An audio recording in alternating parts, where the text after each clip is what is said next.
दोस्तों स्वागत है आपका इस वीडियो में। इस वीडियो में अगेन एक इम्पॉर्टेंट जजमेंट है सेक्शन 498 ए आईपीसी के ऊपर उड़ीसा हाई कोर्ट की, उसके बारे में मैं डिस्कस करूंगा। आपको जानकर ये थोड़ा सा शॉकिंग लगेगा कि अगर मैरिज इनवैलिड भी है तो भी उड़ीसा हाई कोर्ट इस जजमेंट में बोलता है कि अगर मैरिज इनवैलिड होने के बावजूद एफआईआर 498 ए में है, सेक्शन 498 ए आईपीसी के अंडर, तो भी हम उसको क्वैश नहीं कर सकते। तो क्या है जजमेंट और क्या फैक्ट्स है इसके और कैसे ये आपको वीडियो जो है हेल्प कर सकता है, वो हम देखते हैं इस वीडियो में। Jaga Sarabu versus state of Orissa and another 29/11/2022 की ये जजमेंट है, उड़ीसा हाई कोर्ट की रीसेंट जजमेंट है, जिसमें उड़ीसा हाई कोर्ट ने बोला कि सेक्शन 498 ए आईपीसी में अगर कोई कंप्लेंट है, कोई जजमेंट है जिसमें वाइफ बोल रही है कि उसके साथ क्रूरलिटी होगी, उसको हम क्वैश नहीं कर सकते। हाई कोर्ट की जो पावर है अंडर सेक्शन 482 सीआरपीसी, उसमें पावर हम क्वैश नहीं कर सकते इस ग्राउंड पे कि मैरिज हुई ही नहीं या कोई वैलिड मैरिज नहीं है उन दोनों के बीच में। तो ये जजमेंट है। कोर्ट ने क्या हेल्ड किया, वहाँ पर सिंगल जज थे जी सटापाती जी, उन्होंने रिफ्यूज़ कर दिया। एक आदमी की पिटीशन थी कि मेरी जो मैरिज है वो वैलिड मैरिज थी ही नहीं इस लेडी के साथ, फिर भी इस लेडी ने मेरे अगेंस्ट 498 ए आईपीसी में जो एफआईआर थी या कंप्लेंट वहाँ पर लॉन्च करवा दी, तो इसको क्वैश किया जाए। बट सिंगल जज ने क्या बोला कोर्ट के कि ये it is extremely unfair and harsh to a women. कहते हैं उस वुमेन के लिए जो कंप्लेनेंट है, जिसने ये एफआईआर लॉन्च करवाई है, कंप्लेंट लॉन्च करवाई है, उसके प्रति ये बहुत हार्श डिसीजन होगा हमारा अगर हम इसको क्वैश कर दें। एक्सट्रीमली अनफेयर होगा कि जिस लेडी ने आपके साथ कोई भी मैरिटल रिलेशनशिप में आई है, उसको हम सिर्फ इस बेस पे कि कोई भी वैलिड मैरिज नहीं है, हम उसका हक ये छीन नहीं सकते।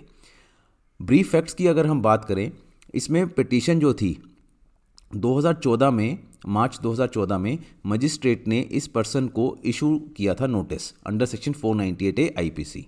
ठीक है, फर्स्ट एफआईआर वगैरह जो भी थे उसमें वहाँ पर लॉन्च हुई या जो भी हुआ, तो उसमें जो एफआईआर थी उसमें जो भी एलिगेशन थे, उस वुमेन ने बोला कि वो पिटिशनर के साथ, उस आदमी के साथ उसके गांव में रही फॉर मोर देन 80 डेज। उस आदमी ने उसको हरास किया, टॉर्चर किया, बहुत फिजिकली एंड मेंटली। ठीक है, उसको वो खाना वगैरह नहीं देता था और भूखा रखता था, 50,000 रुपये बोलता था कि अपने फादर से लेके आ। इस तरह के कुछ एलिगेशन क्रूरलिटी के उसने, लेडी ने, अपने हस्बैंड के अगेंस्ट या इस आदमी पिटिशनर के अगेंस्ट लगाए थे। 2016 में फैमिली कोर्ट में कोई पिटीशन फाइल की थी उस वुमेन ने अंडर सेक्शन 125 सीआरपीसी, खर्चे के लिए, मेंटेनेंस के लिए।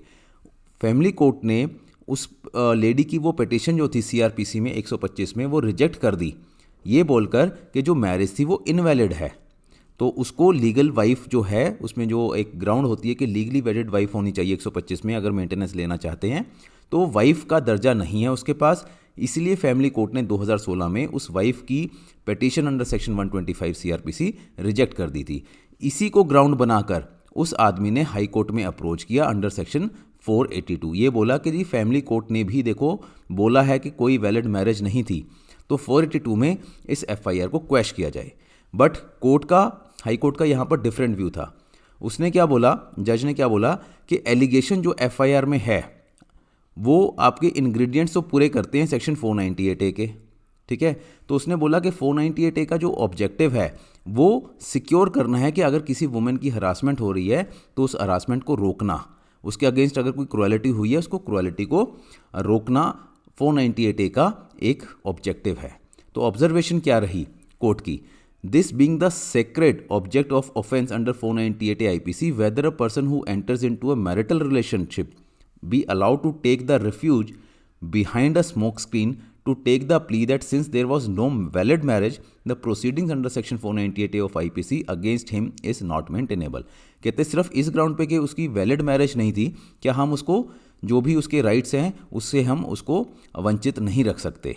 तो यहाँ पर उस वुमेन का या उस तरह की वुमेन की जो भी मोरालिटी है वो भी काफ़ी ज़्यादा उसके ऊपर भी नेगेटिव इफेक्ट पड़ता है। तो ये बोलकर कोर्ट ने उसकी जो पिटीशन थी वो रिजेक्ट कर दी और कंक्लूड करते हुए क्या बोला कि प्रोसीडिंग जो है under section 498 A IPC is not maintainable for want of valid marriage, वो not only encourage harassment of women but also demoralise them.